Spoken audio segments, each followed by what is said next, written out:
Hello and welcome to Behind the Screen. I am JM, and Behind the Screen is just a show where we take a step behind the GM screen. We talk about adventure design, game design, role-playing game reviews, board game reviews, just sort of a show from maybe a designer and a GM's point of view. Ben, good to see you, my friend. Always glad that you are here. I think you're really going to enjoy what we're talking about this today.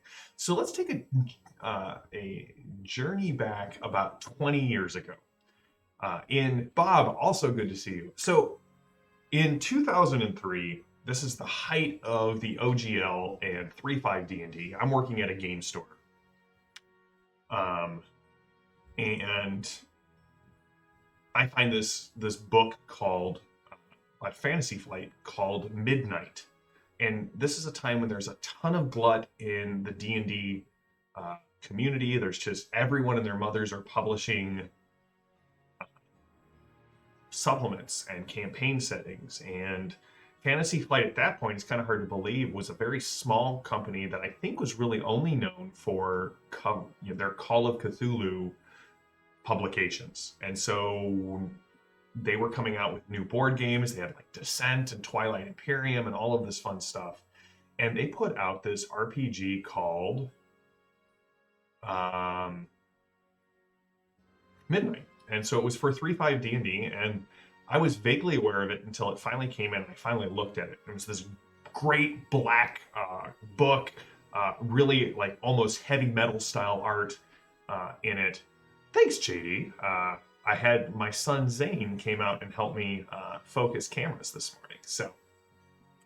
And what was cool about Midnight was it was this great setting in a game of like power creep and all sorts of sort of maybe weirder and weirder settings. Midnight came back to a very core heroic fantasy setting that asked one simple question and it sort of spawned everything out from there. The question was, what if Sauron had won the war at the end of the Third Age?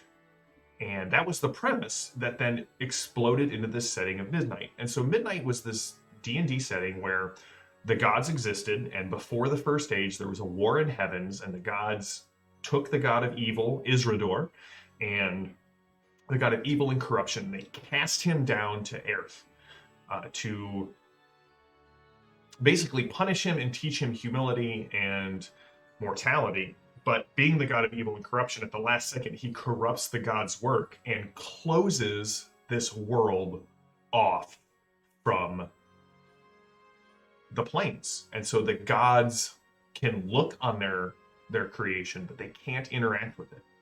And they actually did some really interesting things with this. But history-wise, so right, there are 3 ages. At the end of each age, there's this big battle versus evil. And the first 2 ages, much like as we find in Tolkien, with like the War of Wrath and the Last Alliance. No, his Last Alliance is in the Third Age, but with like the Fall of Numenor, that right, they go to fight evil, they defeat it. Each time the cost is higher, and they just kind of squeak out at the end of the Second Age, just barely winning. And so in the Third Age, Isrador arises again and heads, because he is the only god there is a prophecy of the 4 great heroes that are to arise to help defend the free peoples against Isrador.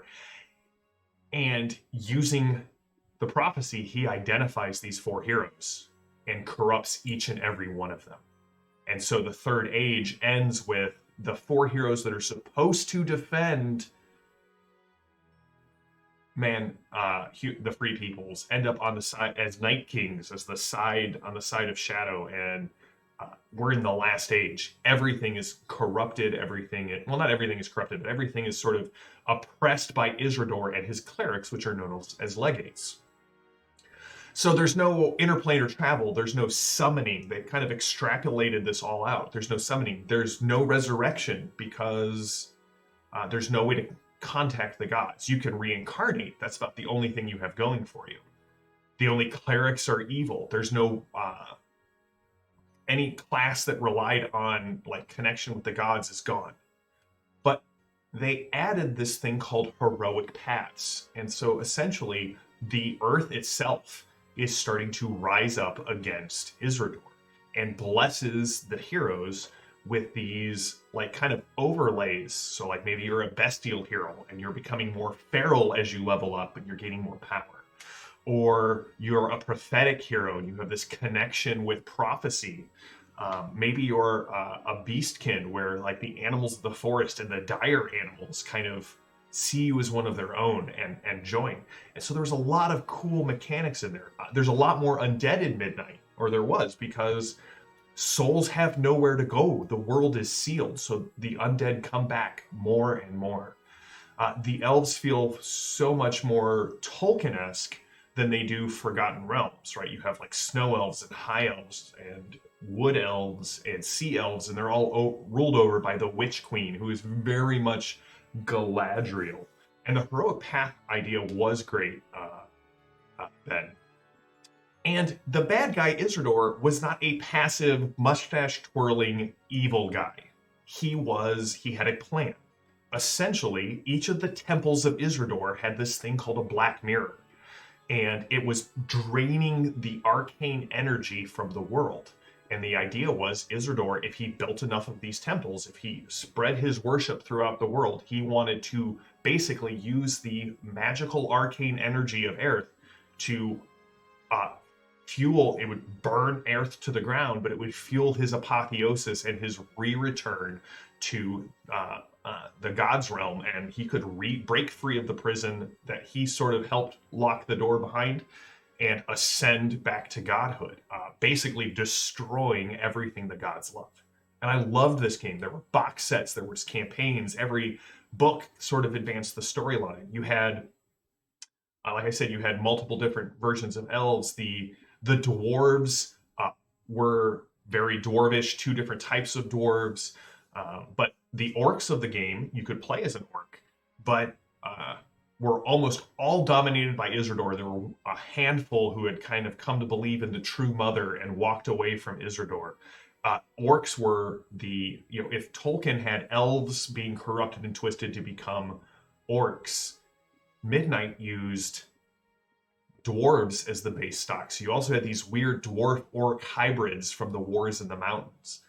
Halflings were river folk. Gnomes were almost universally hated because as a culture, they sided. It looked like they sided with Isrador after he won, but they were actually running this very like fifth column subterfuge, underground railroad sort of resistance, but everyone misunderstood it. You had three different varieties of humans. Like humans kind of came into this continent, and you had the Dorns, who were sort of these Viking-like people, who were the first generation of humans. And then in the Second Age, the Sarkosans came in, and they have a very sort of medieval Arabia kind of Moorish feel to them. And then you had the Erdlanders, who were sort of like the mixture of the two during the Third Age. And there's another continent, but they didn't really get into it. The other continent existed only to sort of feed these human populations. So you had this wonderful mix of darkness and hope, a clear goal for the enemy, which also gave you a clear goal for the free peoples. I loved the idea. I mean, it's the same thing in Torg, right? In Torg, finding the Stela and destroying them is the way to win. In Midnight, undoing the magical rights around the Black Mirrors is what could grant the free peoples enough freedom to kind of go out. But magic is hunted. Like the legates have these asterisks, these demonic spirits that can smell magic. So like wizards and sorcerers are hunted. Druids are hunted, right? Anything that had magical abilities outside the legates was bad. And they used things like magic items were rarer, but they were more like weapons of legacy. The more you used them, the better they got. I tend to dislike the shorter folk in my games, Bob. In Tanar, for the longest time, they didn't exist. Dwarves were about, you had to be at least this tall to be a culture and a species in Tanar. But after much badgering from our mutual friend Luke, I actually created where the halflings and the gnomes came from, and I think it worked out in Tanar. So anyway, loved the setting. Played multiple campaigns of this back in the day. It kind of hits that same notes of like Cthulhu, what I like, where it seems hopeless, but maybe you can make tomorrow better. And again, for heroes, it's very heroic fantasy. You have a clear reason to resist and to fight. There's for me, like Willow is a big inspiration, right? With Mad Mardigan kind of finally coming to the realization that he has to lead this this rebellion. Star Wars, kind of right. The idea of playing the rebels against an oppressive, almost monolithic evil is really cool. And the idea that your power doesn't necessarily come from your class, but from this legacy that you're carrying on is something I loved. Well, Fantasy Flight has, got bought by Asmodee, and everything sort of collapsed for a little bit. They're slowly rebuilding, and they have just, I think Friday is when they released. They released Midnight, A Legacy of Shadow, this beautiful book for 5th edition. And I am a huge, I spent the weekend reading it. I love this version of Midnight as much as I loved the original. And they're doing Crown of Shadow, which is, I think, the first adventure that's coming out for it. So you need the 5th edition player's handbook to play this, or the SRD. But aside from that, it has everything else that you need. It walks through the history, it walks through each of the regions and actually how to resist the shadow in each part of the continent. It puts the way that it works is every race in Midnight starts with an extra feat that they have to spend on a heroic path. And so then essentially the heroic paths build off of each other, and you get, every time you would get a ability score increase, you can instead take the next step in your heroic path. The bestiary section is really cool in the fact that it has some new monsters, but then it also says, hey, here's how to use this class of monster in Midnight. So you can use all of your current 5th edition stuff and just sort of bring it over. Great advice on how to theme on what spells aren't available. There's probably 15 or 20 spells that are just out. You don't get to use them. There's no warlocks, there's no clerics, because there's no patrons, there's no gods. One of the other interesting things is that there are no summoned creatures. There are very few angels or like celestial creatures, because the only things that exist are those that happen to be on the planet when the world was closed. And so the fallen exist, these angels and these demons and these devils that are trapped here. And you can't really kill them, because they don't go back to their plane. They just discorporate for a long time and eventually bring themselves back together, which is both terrifying for your infernal creatures, but also maybe really hopeful for the celestial ones that kind of come back. So it's a great book. I did notice that if you purchase the physical book, it has we'll have a code for getting the PDF for free on DriveThruRPG, which I did not notice until I bought the book on DriveThruRPG, because I do want this book in physical form. The art is amazing. It's all coming out of Edge Studios in Spain. So I've got a couple sample art pieces to show off that I was able to pull off the web, as opposed to pulling it from my copy. And so like here's some of the character art for the archetypes in the game. You have as I said, you have the heroic paths. They actually added something really interesting to the Black Mirrors in this edition. They actually counterspell automatically up to a radius based off how large the altar is. And also, the larger the altar, the bigger the spell, the bigger the counterspell effect. So I think the largest ones automatically counterspell within a mile any 5th level spell or below, which is brutal. But also they require a sacrifice every day, or else the mirror starts to lose its power. So right? The tithe of flesh is something that exists in this world that, I mean, we see it in other games, things like, 1,000 psychers a day are sacrificed to the emperor on his golden throne in Warhammer 40K. Here's some for when Chris, I know you're going to watch this video later. Here's some sweet dwarf art for you. So the art is amazing. The mechanical design, both from a world design, they've really thought through what would a sealed world look like? How does that affect every type of creature, every class, every magic item, that sort of thing. They also did a really great job of giving you in 300 plus pages everything you need to run the game. They got stats for all 4 Night Kings. I would not recommend ever going against them. They've got, again, like I said, so you have constructs and monstrosity and aberrations and undead and what that looks like in Midnight, how to just take the whole category of monster from the monster manual and apply these rules of logic on how they would be used in a world like this. But also lots more undead, a ton of new orcs, because orcs in Midnight are less like they are in D&D and more like they are in Lord of the Rings. They almost have a more hobgoblin feel to them. They are organized into legions, and they are the fighting force of Isrador. So in this game, you get to play a different type of hero. Yes, you have extra feats, and that's cool. And you have magic items that get more powerful as you level. That's cool as well. But at its core, it is a game of shadowy resistance and guerrilla warfare against an evil that seems to have won. There are allies to be made. There are alliances to be forged. But also, there are the little things.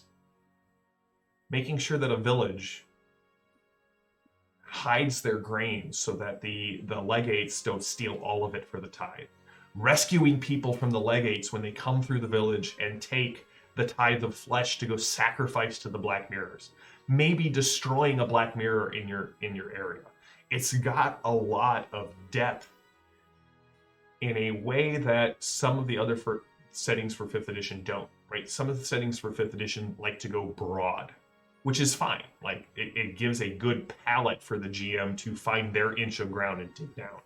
Midnight, instead, has started with this core conceit and has drilled very far down. And if it works like it, or if the product lines unfold like they did in 3.5, we've got some great supplements coming out. I know they're redoing Crown of Shadow, which is a great supplement. I'm really hoping that we see like the Forge of Shadow, which was this box set where you got to go into a city that had been turned into like the war machine that was pumping out the weapons for Isrador, and actually try to bring the whole city down, thereby cutting off his legion's resupply.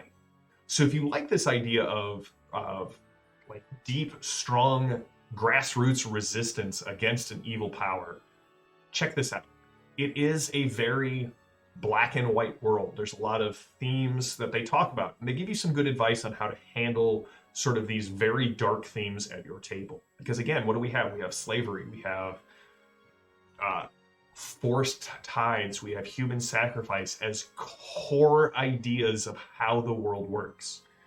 Another interesting thing is, as you may imagine, gold is basically worthless in this world. So they explain how to run a game where the sort of default D&D economy is gone.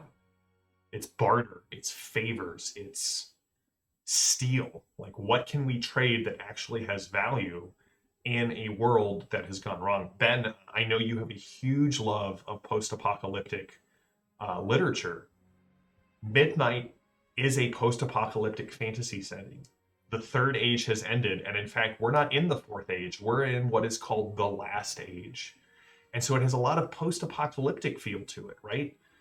We see this in things like Mad Max, right? The idea that humans are a currency in post-apocalyptic society. Money is basically worthless. it is this sort of raw, either you side with Isrador and therefore have a slightly more comfortable life, or you resist, and unless heroes step up, resistances usually fail. It's why the gnomes are so successful. They're subtle and crafty and running this sabotage in Isrador's lands. So that is Midnight in a nutshell. It's a setting that I have loved for almost 20 years. I'm very glad that it is returning to the world, and I think that they did a great job with the 5th edition port. I had a couple of nitpicks. They refer to the SRD a lot. So as opposed to giving you, customized versions of each of the classes, they just say, hey, here's the new race stuff. Go to your SRD for the class material. Here's what classes aren't allowed, and then pick a heroic path. All right. It saves space, but I don't know how it's going to how it would play out at the table. Everyone would still need like their PHB. It's going to be interesting for me when I have my physical copy of Midnight and my physical copy of Dark Souls, how the two compare, because they both have sort of a similar, maybe let's call it tone. It'll be interesting to see how Dark Souls kind of, well, when they finally finish, fixing Dark Souls, how these two books compare. The art, the layout,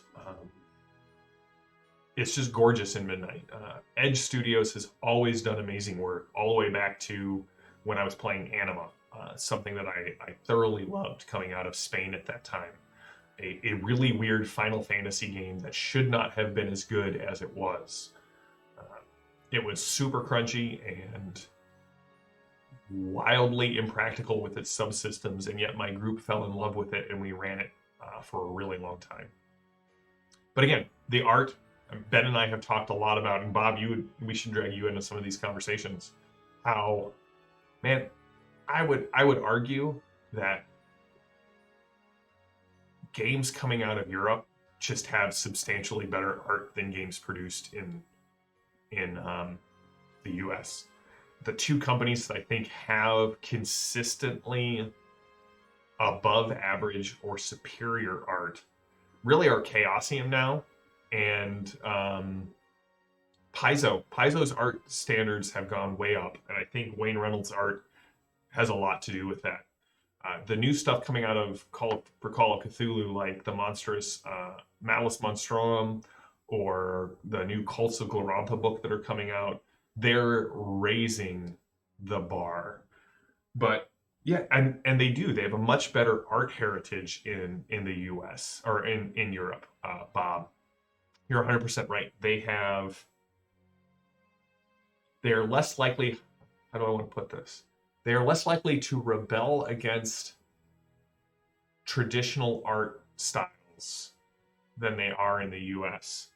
And while I think I wholeheartedly agree with Bob's point that an artist's style is basically the sum of all of their mistakes, if you will, in producing exactly what they see in real life or in their head on paper.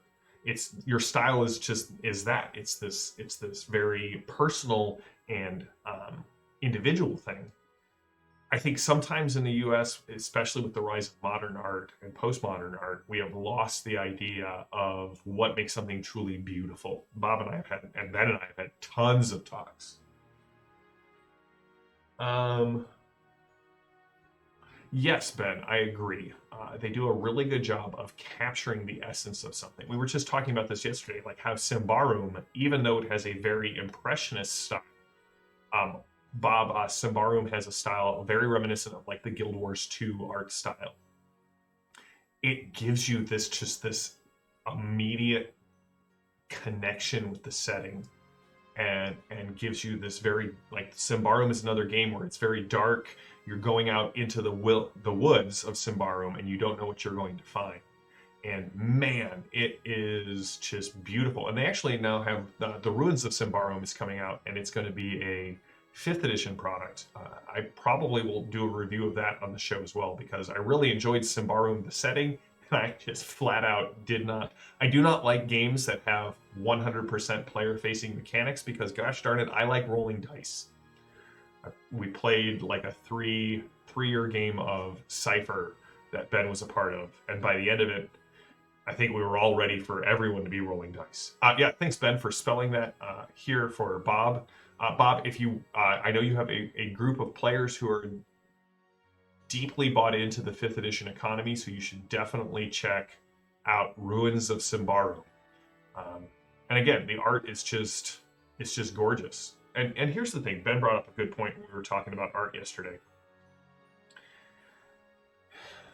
Art is what attracts people to games in a lot of ways. Now you'll get legacy fans, like I buy OSR books that tend to have not great art because I like the mechanical design. Like I want to see the interesting things that they have done. But for most people, they do judge the book by the cover. It's the art that lures you in, and then the game that makes you stay. I have plenty of books. I know Ben has plenty of books that we'll probably never play, but we bought for the art. Like I love Shadows of Estrin. I love Trudvang. Just beautiful art. I probably won't see them at the table anytime soon. Mechanically, they're just not where I want them to be, but I don't care. I still pull out my Estrin books. Estrin has just enough of the mechanics in the right places that I really enjoyed that game that JD and I played in. But yeah, they draw you in. And so games like Midnight that support, a solid rule system with just gorgeous, evocative art is something that I really love. Yeah, it's the curb appeal, as Bob said, that gets us to the open house. Well, that's it for Behind the Screen today. I think Thursday we're going to end up doing the rest of our campaign clinics. And thank you to everyone who showed up and participated in the chat. If you're watching this on YouTube, please consider subscribing, liking the video, leaving a comment. It allows us to get in front of the algorithm. Tonight on the Iconic Production Twitch channel, we are finishing up the first adventure, The Legacy of the Nabateans, on the Torg Eternity stream for the FET 5. And then next week, we're planning on doing our first sort of roundtable discussion about the Torg Eternity rule set and campaign. So if you have any questions, please leave them in the Discord if you're a member of the Iconic Patronage, or leave them on a video. We'll try and get to them, try to answer some questions about Torg Eternity and the campaign. For those of you who don't know, if you jump over to patreon.com/iconicproduction, we do have a Patreon, and we do have a Discord channel that's available only for our patrons. We take questions, we answer them, we work them into the campaigns and into these behind the screens. And next week on Monday night at 7:30 Central, we are launching our new Deadlands stream, The Horror at Headstone Hill. Bob is playing in it, and JD is playing in it, and Rook is playing in it. I'm very excited to be running Savage Worlds on stream with these people. And Bob, I'm really glad that you are digging Midnight. I'll put links in the show notes for the PDF on drivethrurpg.com, and the link to Fantasy Flight's website for you can get the physical copy. I don't believe it's on Amazon yet, and when I checked last on Mini Market, it was out of stock. But I got an alert set up so that when it comes back in stock, I can just jump on it and order it. So thank you to everyone. Thank you to Bob and JD who are continually helping me refine my sound and my visuals. And I will see you tonight for Torg, the end of the first adventure, Legacy of the Nabateans, and we'll be back on Thursday with more Behind the Screen. Until next time, stay safe, stay healthy, stay gaming. Thank you everyone for tuning in, and I will see you on Thursday. Have a good one.